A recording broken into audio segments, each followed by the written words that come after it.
با طلوع عطر ماه رمضان شکر کن شکر خدای مهربان.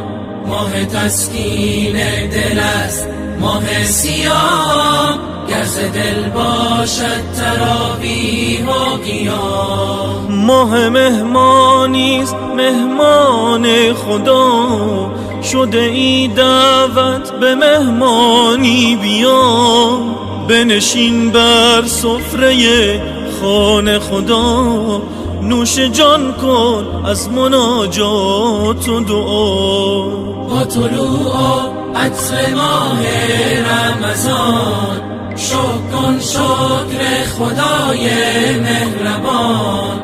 ماه تسکین دل است ماه صیام، گر ز دل باشد تراویح و قیام. روزه درمان است بر هر جسم و جان، می شود با روز جسمت پرتوان.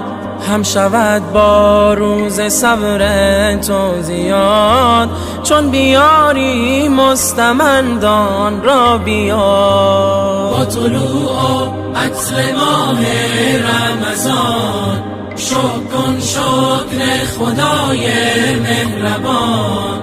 ماه تسکین دل است ماه صیام، گر ز دل باشد تراویح و قیام. روزه داری حکم شرع و سنت است، جزو رکن دین برای امت است. 11 ماه غرق بودی در گناه، فرصت است 1 ماه که برگردی به راه. روزه داری حکم شرع و سنت است، جزو رکن دین برای امت است. 11 ماه غرق بودی در گناه، فرصت است 1 ماه که برگردی به راه.